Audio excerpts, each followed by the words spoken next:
Make sure you subscribe to JerCrispy. What's up, y'all? Show for the most. That's the most. JerCrispy. Welcome back to another video. Today I got you. Patrick CC, iCarly, Jennette, and Miranda. I think Miranda, legend. Nightmare of Miranda, legacy. Anywho, if I say y'all name wrong, I'm very sorry. Just know I grew up with all these people. When she had her own, so Sam and Cat, the fire show. You know, there was, I ain't gonna lie, there was some snow bunnies. For some snow bunnies, I would fuck with them. I ain't gonna hold you. But anywho, make sure you like, comment, subscribe, follow us, social media. We're on the road to 300. I don't know why this, but every time. It's that probably had fire on my motherfucking the system. And, I don't care, to be honest with you. But we're on the road to 300. Follow us, social media. Pop up on the screen. And let's get it. On the set of the most popular live-action show in Nickelodeon history, iCarly, Miranda Cosgrove and Jennette McCurdy appeared to be great friends, and they were. And Miranda. Okay, Miranda. However, Jennette was suffering, and nobody knew about it. Jennette was forced into acting by an abusive mother who did things you would not wish on your worst enemy, but she couldn't escape because on set she was being manipulated by a powerful Nickelodeon showrunner. Stop laughing at the director. Show some respect, Jennette. Respect. No smiling. All right. Take $100 off her check. Miranda, on the other hand, was raised in a loving home with parents who worked hard to keep her emotionally secure. Without realizing it, Miranda became a part of a story far more tragic than she could have imagined, and the choices she made would change Jennette's life forever. This is the dark side of iCarly, how one young girl thrived while the other barely survived. Jennette's life started out as nothing short of hell on earth. Born in Southern California to a poor Mormon family, Jennette grew up witnessing her mom, Deborah McCurdy, battle stage 4 breast cancer. After learning about her diagnosis, Deborah became a hoarder, attaching meaning and significance to even the tiniest objects. Their home quickly became suffocated by overwhelming piles of random stuff. It got so bad that Jennette and her brothers could no longer sleep in their own bedrooms and had to resort to gymnastic mats laid on the floor in the living room. It really did not feel like a home. It felt like a place of chaos and of turmoil and turbulence. Jennette's mother always dreamed of being an actor, so she projected her own unattainable aspirations onto her daughter, and despite her daughter being a shy and uncomfortable performer, she was clearly a promising young talent, making guest appearances on Mad TV, CSI, Malcolm in the Middle, and Law & Order. Deborah's need for control went beyond strict parenting and managing her daughter's acting career. It was an all-consuming obsession that dictated every facet of Jennette's existence. She would shower Jennette for her until she was 11, oftentimes putting Jennette and her 16-year-old brother in the shower together. She shaved her legs for her and performed routine breast and vaginal exams on Jennette to check her for cancer. Her mom even taught her how to restrict her calories in an attempt to delay puberty and appear younger to land more jobs, essentially encouraging Jennette to become anorexic. So I asked if there was a way that I could stop the boobies from coming in, and she told me, well, there's a thing called calorie restriction. Wow. And it became our sort of secret and our code, and something that, as disturbing as it is, really bonded us. Right. It was our thing. Yep. No one else got this thing. We got this thing. I can look at you from across the room and know you got me and I got you. And we were just in the disease, in the sickness. But there was a connection that the sickness created that I, of course, couldn't see at the time. Here we go. First ad. You clearly want to make something. So why not just make it? Hey!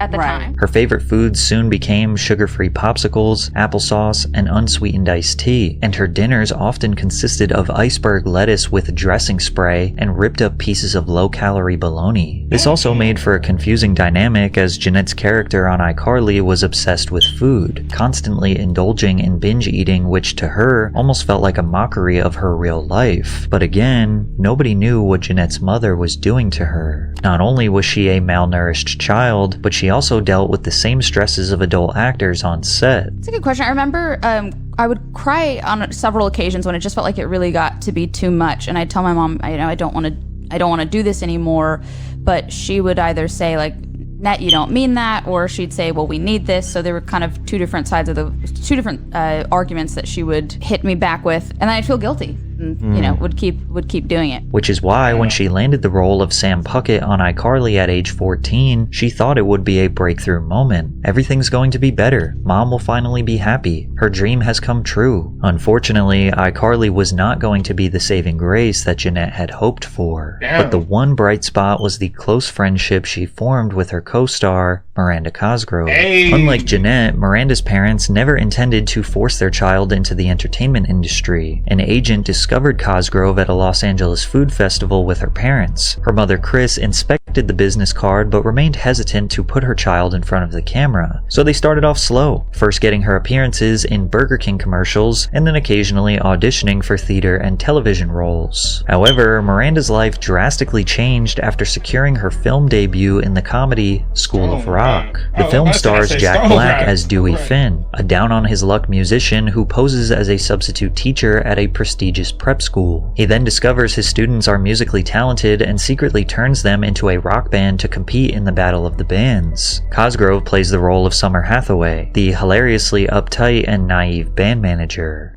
What's the matter? You want me to be a groupie? Well, groupie's an important job. I research groupies on the internet. They're sluts. They sleep with a band. School of Rock was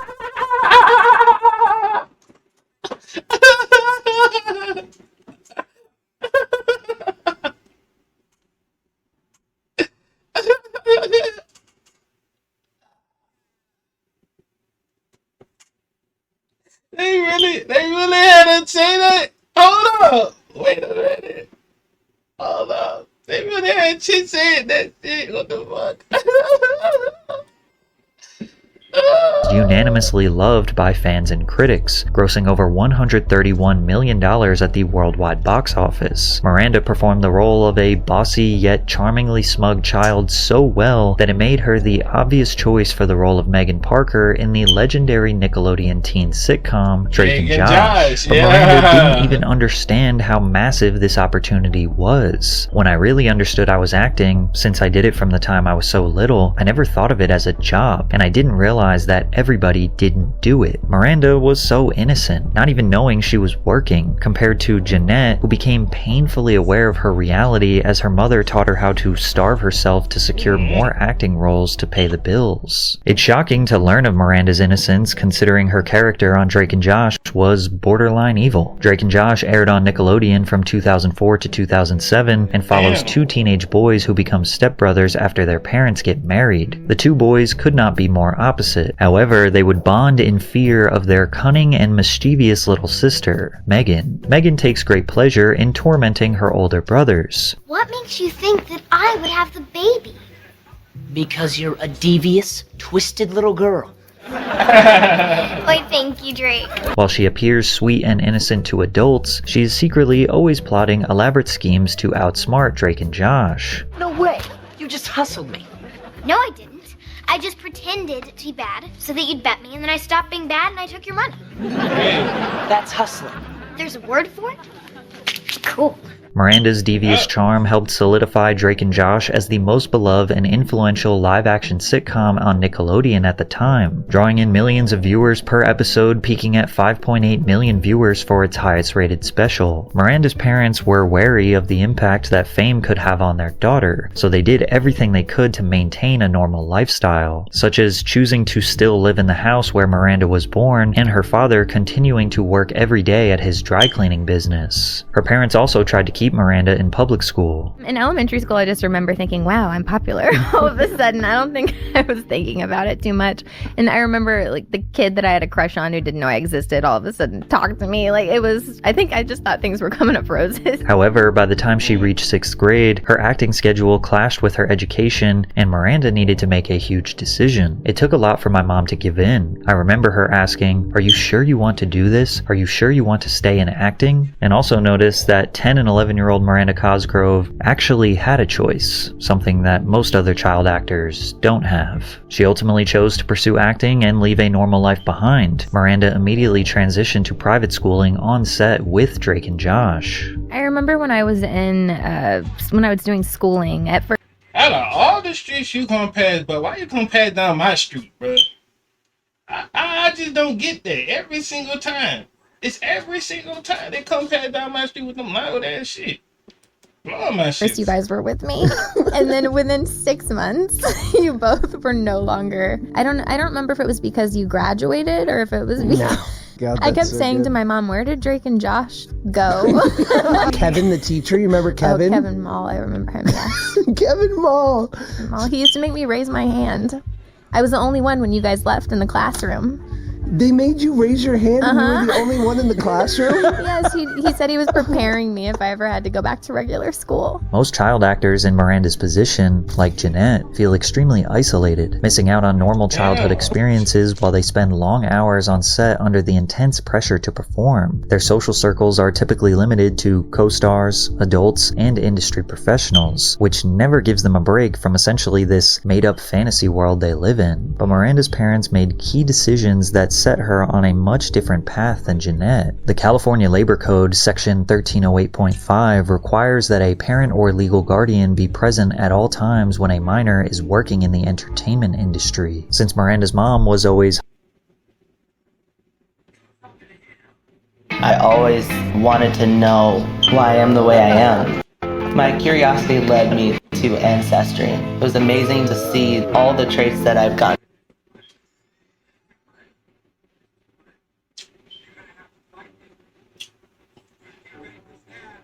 always hovering around her on set, she kept her in check. In one instance, Miranda unintentionally ignored someone leaving her dressing room, and her mother made sure she acknowledged their presence and said goodbye. "Miranda," Chris said sharply, "someone said goodbye to you." Cosgrove stopped short and turned around. "Oh, I'm so sorry," she said earnestly. "Goodbye. It was nice to meet you." It may seem small, but enforcing normal social rules and instilling discipline into a child who could have easily turned into a diva is likely what helped Miranda become so normal. I actually do cuss a little. Do you? Also, yeah. What's your favorite curse word? Probably Drake and Josh Oh, she the one made that meme? I thought that was somebody else.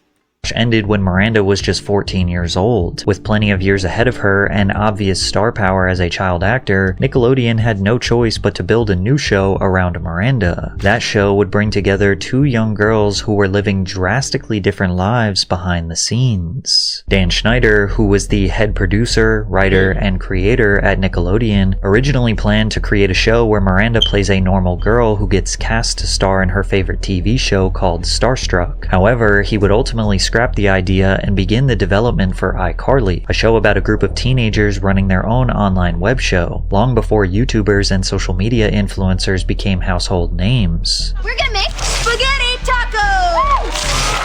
A dish invented by my brother Spencer, whose real name is Letitia McPeanuts. iCarly was way ahead of its time because it predicted the rise of online entertainment and showed how young people could build an audience outside of traditional media platforms. iCarly also had a real website where they asked fans to submit content and participate in challenges. The show's humor, quirky characters, and fast-paced storytelling feels like you are watching a kids-oriented YouTube channel or a Twitch show, except with an unreasonable amount of foot jokes. And this week we found the biggest weirdo yet. There he is, peeling a banana while he waits for the bus. Now, you think he's gonna eat the banana, right? Well, think again! Yep, there he goes. Doing the peel. What a freak. And that's why the new champion of Who's That Weirdo in My Neighborhood is...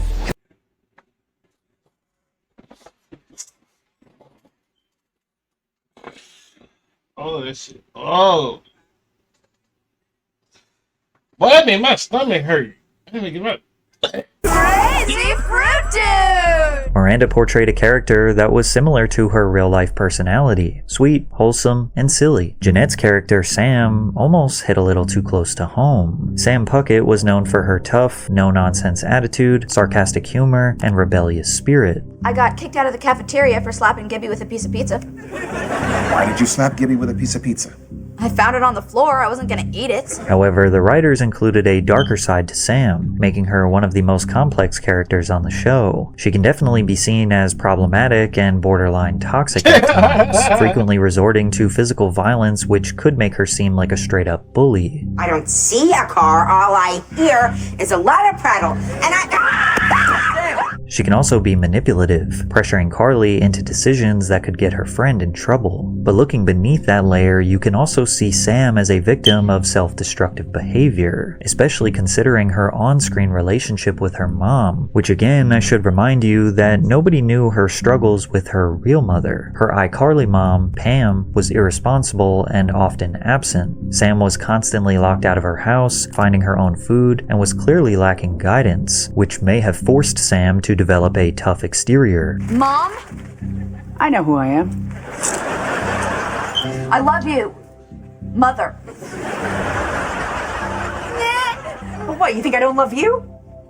You never say it. Well, it's not easy to say I love you to a daughter who thinks I'm, scummy. I don't think you're scummy. All the time. Really? Yeah, really. iCarly is considered by many to be the greatest Nickelodeon live-action show in history, and the numbers would agree. The series averaged over 6 million viewers at its peak, and the most watched episode, I Saved Your Life, aired to 11.2 million viewers, which is the second most viewed telecast in Nickelodeon history. You would think Miranda and Jennette were on top of the world, but a decade later, we would find out the horrors going on behind the scenes. In Jennette's memoir that was released in 2022, she describes the grim experience working with the creator, which many have interpreted to be Dan Schneider. McCurdy wrote that the creator was mean-spirited, controlling, and terrifying, firing children over basic mistakes and making grown men and women cry with his insults and degradation. You can see a glimpse of this alleged behavior as Dan often walked around the set with his own personal camera, filming behind-the-scenes content to share on his personal blog, danwarp.com. Stop laughing at the director. Show some respect, Jennette. Respect. No smiling. All right. Take $100 off her check. Although it seems like he is just joking, knowing what Jennette was feeling inside drastically changes the perspective of a clip like this. Jennette also made major accusations that Schneider supplied minors with alcohol, quoting him as saying, "The Victorious kids get drunk." I rebuke that shit, bro. Cause like, nigga, what the fuck is this nigga doing? You know what? Patrick CC, next video you need to do a deep dive on Dan Schneider. How the hell did he got the role for Nickelodeon? Cause I'll be damn, a nigga said, "Oh, take $100 out of my check." What? Oh yeah, we boxing. I ain't gonna hold you. We boxing. I ain't gonna hold you. Come on, son. Together all the time. The iCarly kids are so wholesome, we need to give you guys a little edge. This allegation may have been corroborated by the actor who portrayed Beck on Victorious, who posted a TikTok that read, "When you don't remember the plotline to a single Victorious episode, but you remember going out partying every night." Jennette even claimed that Dan would provide unsolicited shoulder massages or demand others to give him massages, to which Dan admitted to. Let's talk about the massages. Okay. Watching the content yesterday, it was disturbing. It was wrong. It was wrong that I ever put anybody in that position. It was the wrong thing to do. I'd never do it today. I'm embarrassed that I did it then. I apologize to anybody. All you gotta do is Oh, you've never used samples like this before. This is Arcade, the ultimate sample player. You can play, edit, and manipulate. Breath ass nigga, ugly ass nigga, compute ass nigga. Anybody that I ever put in that situation. And even additionally, I apologize to the people who were walking around Video Village or wherever they happened, because there were lots of people there who witnessed it who also may have felt uncomfortable. So you can see it in his face. He's lying. He was enjoying that nigga was enjoying every minute of a second doing that shit with them kids. You toe up, you nasty, you worse than you ain't did it. Should be best friends. Ugly ass nigga.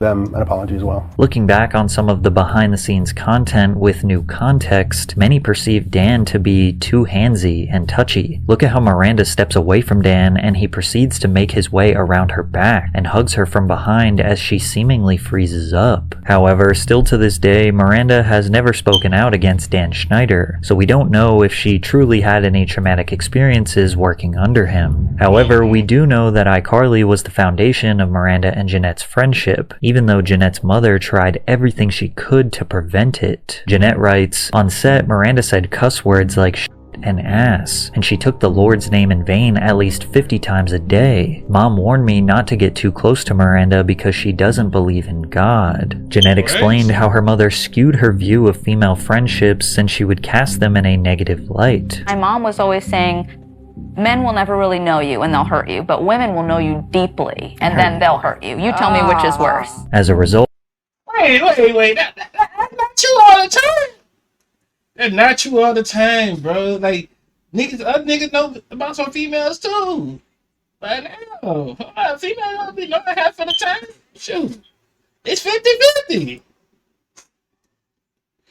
Jennette was cautious around other girls, but by now she was a teenager, and even her mother's manipulative tactics couldn't prevent her from getting close with Miranda. Miranda and I spent hours talking every day. Even though in person Miranda seemed shy and quiet, she had a distinct and hilarious personality through her written words. So many of the things she said made me laugh. Her way of observing things, people, habits, human nature. I loved her, and I was so excited we were becoming friends. Jennette kept the dark reality of her home life a secret. She hid it from Miranda, and from everyone. So the fact that her and Miranda truly became friends eliminated the idea that it could have been out of pity. It was genuine. My best friend is Jennette McCurdy, who was on iCarly with me, and we live really close to each other, and we have sleepovers all the time, and I literally see her every other day. I'm very grateful for that friendship. It did provide me a lot of comfort in those really challenging years. Yeah. My relationship with Miranda was hugely healing to my concept of women. Jennette's time spent with Miranda provided some much-needed relief from her chaotic personal life.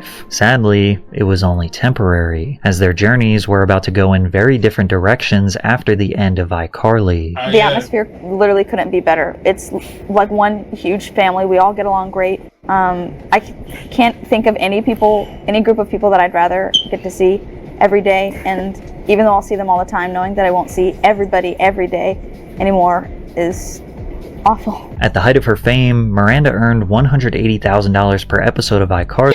She been in that bag. Just being an actress? Hello, man. I mean, I guess. Yeah, I wish I had a time machine. And she was going to use that money to fund her next venture. Jennette, on the other hand, doesn't know what happened to the money. Did you get to keep this money, or did I'm curious about the dynamic of how that worked. Well, there's a thing called the Coogan account that actually takes, or is supposed to take 15% of your money off the top and kind of put it into the 15. child's account so that they can have at least 15% of their money by the time they're 18, and the rest of the money is kind of up for grabs. Got these papers that were saying that the Coogan account information was never properly filed. I got that in my 20s, so that was kind of a little bit of a shock because I really have no idea kind of what was happening, and my mom was in control of everything. Yep, your mama took your money. I hate when moms does that too. They'll never let you see the money. They take it for themselves. Greedy bastards. So I don't think I ever saw the Coogan account money. Additionally, Miranda released chart-topping music, performed concerts nationwide, and received several major brand deals. Cosgrove got to reap all of the benefits of being a child star, seemingly without being exposed to the horrors that come with it. And that's largely due to her parents refusing to fall victim to the complexities of raising a famous kid. After iCarly ended its 6th season, Miranda decided not to pursue a full-time Hollywood career. Instead of securing more mature roles and trying to prove herself in the industry, she decided to use her acting money to pay for college. I don't know. I'm pretty sure I'm probably going to still be living with my parents for a while because I want to go to USC really bad. So, oh, you do? Yeah, and it's not far from where I live. Okay. And why do you want to go to college? You're already very wealthy, and I see no reason to get an education. It's just how I look at it. My dad went to USC, so he wants me to go there really bad. Mm-hmm. Did your dad have a hit show on Nickelodeon when he was a kid? It sounds like you hating. Hold up. You ain't hating. Cause she's successful and you just got this job pilot in your late 20s. Like, ain't no way. It sounds like hate. No. No, he's not drinking. And what do you want to study when you go there?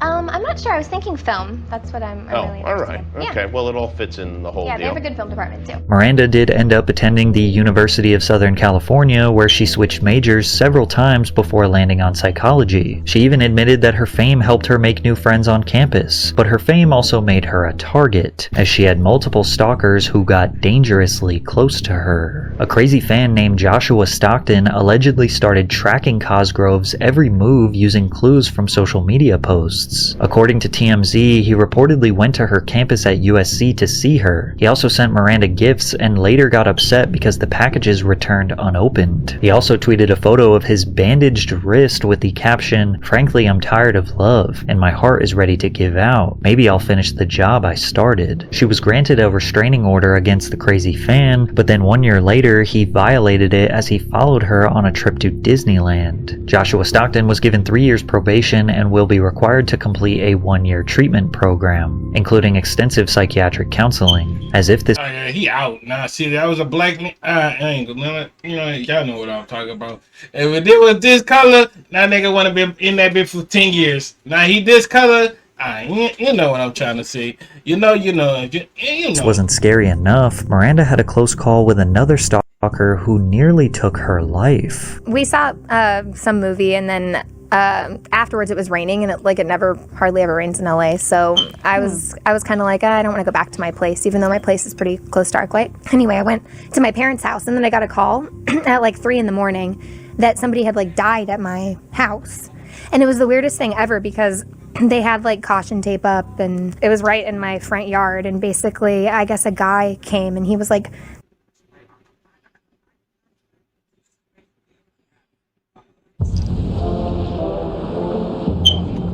Does a rising tide really lift all boats? burying things. That nigga probably might say, since iCarly over, I gotta get her in over. Ah! It was in my backyard for like 3 days. He buried a lunch I got it box in her with like life. a milk chocolate inside of it in my backyard. And then he buried like knives and like a rope and like a bunch of random stuff. I found out later that like all that stuff was there and that he had been like pacing in my backyard with a gun. He also looked like crazy, like he was wearing like this long trench coat. But yeah, he was just like pacing in my backyard, I guess. And because I have like security cameras, so later when we looked, we figured out. Who had to tell?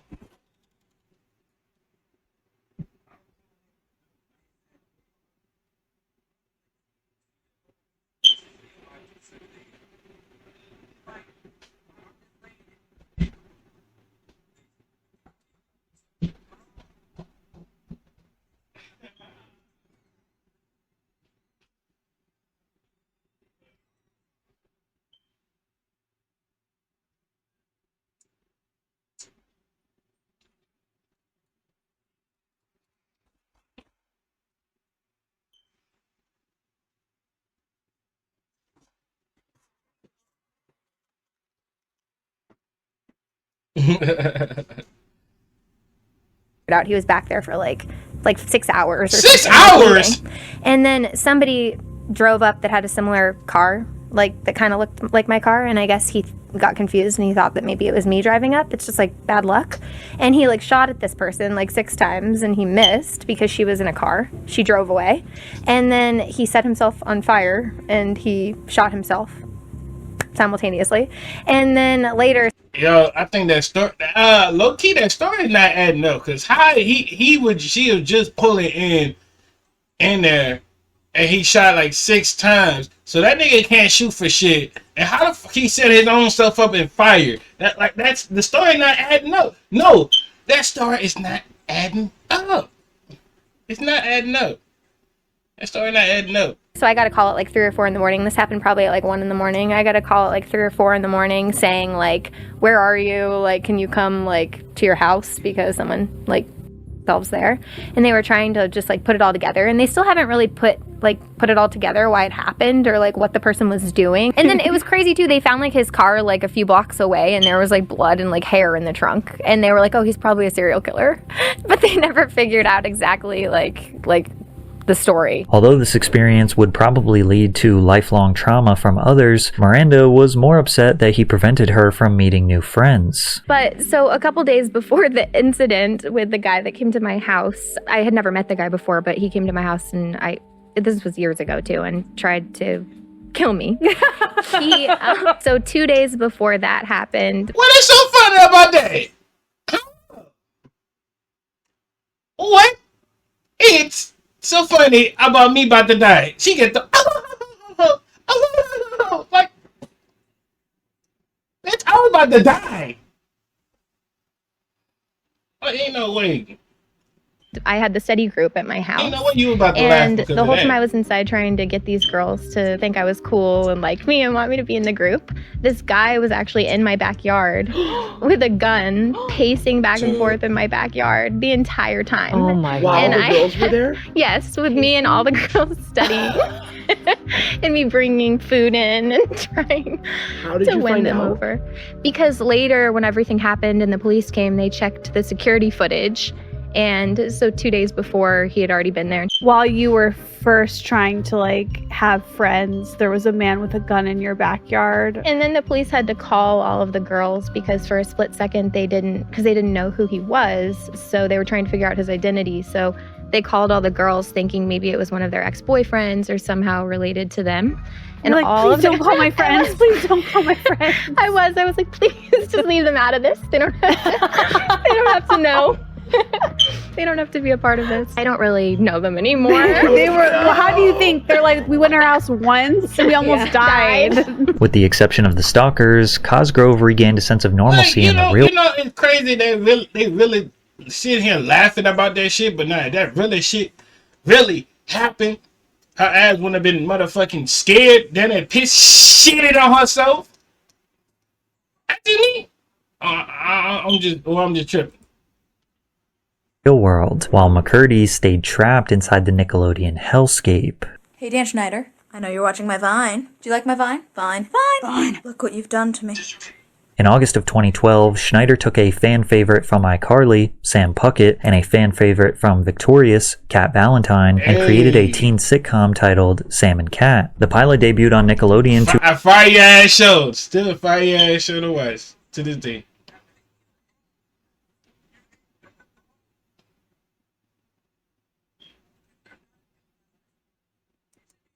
4.2 million viewers and was surprisingly popular, but it only lasted one season and was canceled following controversy behind the scenes. You see, Jennette says that Schneider originally promised a show centered around her Sam Puckett character. So are you excited to have your own show? The creator asks. Sure, that's it? No, of course I'm excited. I'm so excited. Good, because I could give a new show to anyone, you know, but I didn't choose anyone. I chose you. But Dan's promises were empty, as the solo show turned into a sort of buddy comedy alongside Ariana Grande. Jennette and Ariana just barely tolerated each other, mostly because of Schneider's manipulative tactics and the obvious favoritism towards Ariana. My co-star Ariana Grande is a burgeoning pop star who misses work regularly to go sing at award shows, record new songs, and do press for her upcoming album, while I stay back and angrily hold down the fort. I understand on a surface level why she has to miss work. But at the same time, I don't understand why she's allowed to. I booked 2 features during iCarly that I had to turn down because the iCarly team wouldn't write me out of episodes to go shoot them. Then this week happened. The week where I was told Ariana would not be here at all, and that they would write around her absence this episode by having her character be locked in a box.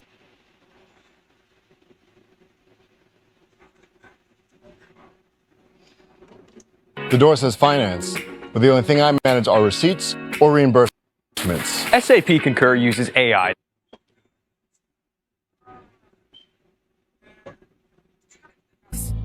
Are you kidding me? So I have to turn down movies while Ariana's off whistle-toning at the Billboard Music Awards? Fuck this. Ariana misses work in pursuit of her music career, while I act with a box. If I wasn't such a good sport, I wouldn't be in this predicament in the first place. I wouldn't be on this shitty show saying these shitty lines on this shitty set with this shitty hairstyle. I'm pissed about it. Damn. And I'm pissed at her. Damn. Jealous of her. It's easy to see how Jennette built up resentment towards her co-star. Every time something exciting happens to her, I feel like she robbed me of having that experience myself. As if Jennette's internal struggle wasn't hard enough, her mother Deborah passed away losing her battle with breast cancer. Near the end of her life, Deborah wrote Jennette a shocking email containing... I hope anybody who out there trying to battle breast cancer or any stage of cancer, man, I hope y'all go get through it, bro. Like, for real. Because cancer ain't no joke to play with, bro. Like, that shit, bro. That ain't nothing to play with, bro. Cancer really does shit like that. So, I just like to say that to anybody who's struggling with cancer or going through anything. Just say, in general, man. Damn, bro. Containing things that no mother should ever say to her child. Dear Nette, I am so disappointed in you. You used to be my perfect little angel, but now you are nothing more than a little, all caps, floozy, all used up. And to think, you wasted it on that hideous ogre of a man. I saw the pictures on a website called TMZ. I saw you rubbing his disgusting hairy stomach. I knew you were lying about Colton. I had told her I was with a friend, Colton. Add that to the list of things you are. Liar, conniving, evil. You look pudgier too. It's clear you're eating your guilt. Thinking of you with his ding-dong inside of you makes me sick. Sick. I raised you better than this. What happened to my good little girl? Where did she go? And who is this monster that has replaced her? You're an ugly monster now. I told your brothers about you, and they all said they disown you just like I do. We want nothing to do with you. Love, Mom. Or should I say Deb, since I am no longer your mother. P.S. Send money for a new fridge. Ours broke. Losing a parent is already hard, but what about losing an abusive parent? After you tell me that, I'm not sending you no money. Man, fuck you. Like, it's simple like that. Parent It's like that wholeheartedly admitted they want nothing to do with you. As you can imagine, this sent Jennette's life into a dark place. To compound the stress, McCurdy was the victim of an invasion of privacy when explicit selfies of her surfaced on the internet, which ultimately led to Nickelodeon canceling Sam and Cat, claiming both actresses desired to move on to other projects. Following her mother's passing, Jennette began to struggle with an eating disorder as well as an addiction to alcohol. As the show was airing, her mother died of cancer. Jennette says her life was spinning out of control, anorexia morphing into bulimia and alcohol abuse. I was never aiming for bulimia. I was attempting to have anorexia, but I couldn't keep it up without my mom. So then that would lead to, I'd starve myself for so long, and then I'd binge, and then I'd purge because I hated the feeling of fullness. Hated it. But Jennette remained strong. She was not going to... You know what? One thing I liked about Jennette saying, I like how she was acting. When I was a little nigga, I used to fuck with Jennette on some shit. I used to have, but like, I ain't lying to you. Jennette was my favorite, like, that Nickelodeon female crush back then. To let her trauma destroy the rest of her life. She first sought professional help for her eating disorder. I started with an eating disorder specialist, so it was very clinical, and we didn't get into trauma or childhood stuff. We didn't get into any of that, and I think I needed that at the time because I think I needed to get that addiction under control before being able to go anywhere near like excavating the stuff from the past. I think that would have fueled the addiction if I were working on that in tandem with the addiction. Jennette knew that addressing and treating the critical aspect of her health was going to be hard enough. So once that treatment helped her regain her strength, then it was time to dive into the complexities of her childhood. First therapist Laura started asking questions about my mom. Immediately I went into, well, she did this, but it's because she's such a good mom. It's because she wanted me to be successful. It's because she wanted me to have a better life. Like, I didn't even realize that I was at the time, but in retrospect I see, I was disclaiming every single thing that my mom did instead of just stating the reality or how I felt about it. I was more concerned with how to keep my mom looking good than I was with expressing my true emotional reality. Jennette's journey to restoring her health and well-being was not something... Told you, a fine-ass no bunny right here. Yeah, I'm back. But only because you have not downloaded Pi Adblock still. And honestly, that...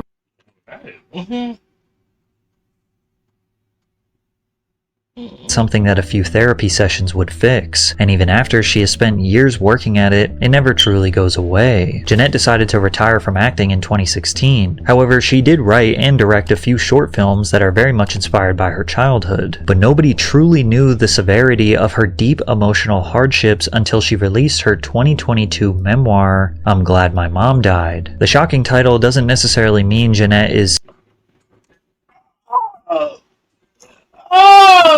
I'm not trying to laugh, but it's fucked up when it say, like, bruh, like, I ain't gonna hold you, saying, and I know, look, bruh, I know, bruh, that, like, anybody say that title is just kind of fucked up with it. Come on, Jennette, baby. You ain't had to say that. Celebrating her mother's death, but it does reflect her complicated emotions, grief, relief, and the pain of losing someone who also caused her harm. Her mom's passing meant the end of her control and abuse, finally giving Jennette the chance to heal. The reality is, mourning an abusive parent isn't always simple. Sometimes sadness and relief exist at the same time, and millions of people around the world supported Jennette's vulnerability. Putting something this deep and complicated out to the world is not easy. Her memoir sold over 200,000 copies across all formats in its first... She signed it. She just signed. All right, let's go back. I'm not, I saw what I saw. That was the same phone that she just signed up. And relief exist at the same time. And millions of people around the world supported Jennette's vulnerability. Putting something this deep and complicated out to the world is not easy. Her memoir sold... Out the same sign. I thought that was the same phone. She just did it again. Over 200,000 copies across all formats in its first week, and as of today, she has sold over 2 million copies. 80 weeks, number one, baby. I'm scared. I don't like. I wonder if somebody that ever got Jennette on the screen. I will get Jennette on the stream. Jennette, you struggling, baby? Come on, Jennette. I hate. This is a bad idea. I hate loud noises. How old is Jennette as we speaking? Oh my god. Oh my god. Yeah. Around the same time, Paramount Plus also announced the plan to make a reboot of iCarly, but many were disappointed to learn that Jennette would not be reprising her role as Sam Puckett. I just want to make things again. You don't need a partner to do that. Yeah, I don't need a partner. I need Sam. But she's off following her bliss with that biker gang. The Obliterators. Hope she's okay. It's Sam. I hope they're okay. When Jennette said she was done with acting definitively, and the baggage that came with it, she meant it, but her castmates respected her decision. And we all really wanted Jennette to be a part of the show in real life, but she's just doing other things, and we're really happy for her. But yeah, we're definitely... I hope y'all enjoyed the video. Make sure you like, comment, subscribe, follow social media that did pop up on the screen. I see y'all when I see y'all. If you know, you know. If you don't, man, follow up on the road to 300. And yeah. Oh my god, that shit is still fucked up what she said. It really is. 300.